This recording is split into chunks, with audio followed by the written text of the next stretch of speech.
کسی کام کے نہیں رہتے. تو سونے کے بارے میں ہدایات دی. پھر کھانے کے بارے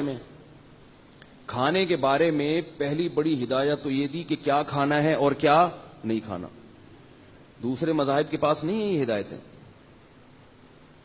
کھانے میں پھر گوشت کو کیسے کھانا ہے, اس کو ذبح کرنا ہے. مخصوص جانوروں کا گوشت کھا سکتے ہو. جو لوگ یورپ جاتے ہیں کتنے پریشان ہوتے ہیں, وہاں سے کالز آتی ہیں حضرت حلال نہیں مل رہا, کیا کریں.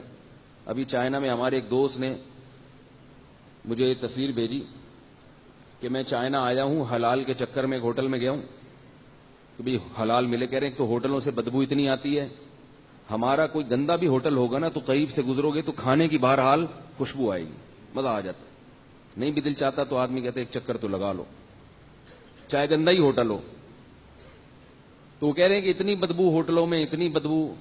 کہہ رہے ہیں بالآخر ایک ہوٹل میں گھسا, وہاں لکھا ہوا تھا حلال. تو وہ جو چکن آئی نا حلال, اس کی انہوں نے واٹس ایپ پہ مجھے اسی وقت تصویر بھیجی کہ یہ حلال ہے. وہ پوری مرغی رکھی ہوئی, عجیب دیکھ کے اس کو گھن آ رہی ہے, اس کی سب کچھ صفائی نہیں کی ہوئی, ایسے ہی زندہ ابال کے لا کے رکھ دی, اس پہ لگا ہوا ہے حلال ہے.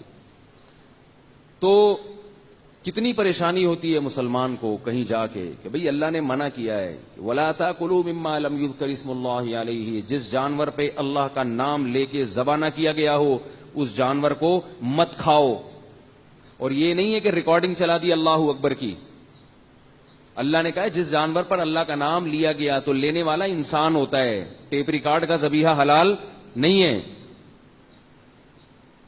تو کتنا مشکل ہو گیا. لوگ حج پہ جاتے ہیں, وہاں فون کرتے ہیں کہ برازیل سے مرغی آ رہی ہے, مکہ اور مدینہ میں, وہاں پریشان ہو جاتے ہیں کہ اس مرغی کا ہم کیا کریں بھائی. ہم نے بڑی ایڑی چوٹی کا زور لگا لیا, ہمیں خود سمجھ میں نہیں آ رہا کہ یہ سعودیہ کی مرغی کو ہم حلال کہیں یا حرام کہیں. اب اگر ہم حرام کہتے ہیں تو عجیب ہے کہ مکہ میں بھی مرغی حرام بک رہی ہے. کیا خیال ہے بھائی, مکہ میں مرغی ایک دارالاسلام ہے, مسلمانوں کا مرکز ہے, وہاں بھی مرغی کیا ہے, مردار کھا رہے ہیں حج کرنے والے. جو مردار یہاں ہمارا چرسی نہیں کھاتا, کوئی روئنچی نہیں کھاتا, وہاں حاجی کیا کھا رہے ہیں, مردار. اور اگر ہم اس کو حلال کہتے ہیں تو پھر یہ کہ بھئی ہمارے گلے نہ پڑ جائے قیامت کے دن. اللہ کہے تم نے کہاں تحقیق کی ہے اس کی.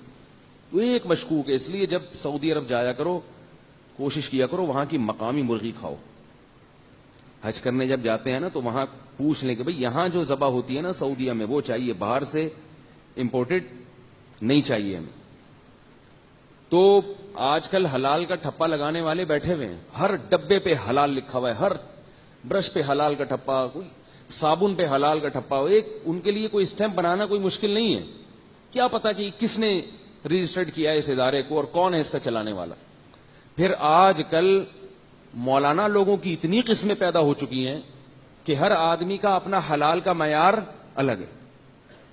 اتنے قسم کے مولانا ہیں.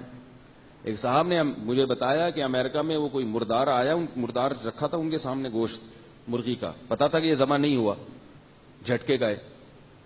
کہہ رہے ہیں ایک مولوی صاحب عالم تھے وہ, میں نے ان سے کہا یار یہ تو حرام ہے. انہوں نے کہا بسم اللہ پڑھ کے کھا لو, کیونکہ قرآن میں آتا ہے کہ جس پر اللہ کا نام لیا گیا ہو وہ جانور کھا سکتے. تو اللہ کا نام لے لینا, بسم اللہ پڑھو, چلو کھا لو. اور قرآن کا حوالہ بھی دے رہے ہیں.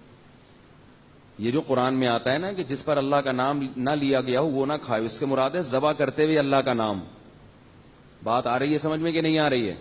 یہ جو مرغیوں والے ہیں ان کو بولا کرو ذرا زور سے اللہ کا نام لے لیا کرو. میں نے کئی مرغیوں والوں کو دیکھا ہے کہ منہ میں گٹکا رکھ کے, گٹکا ہوتا ان سے اللہ کا نام بھی نہیں نکل رہا ہوتا. یہ حلال و حرام کا اس سے تعلق ہے.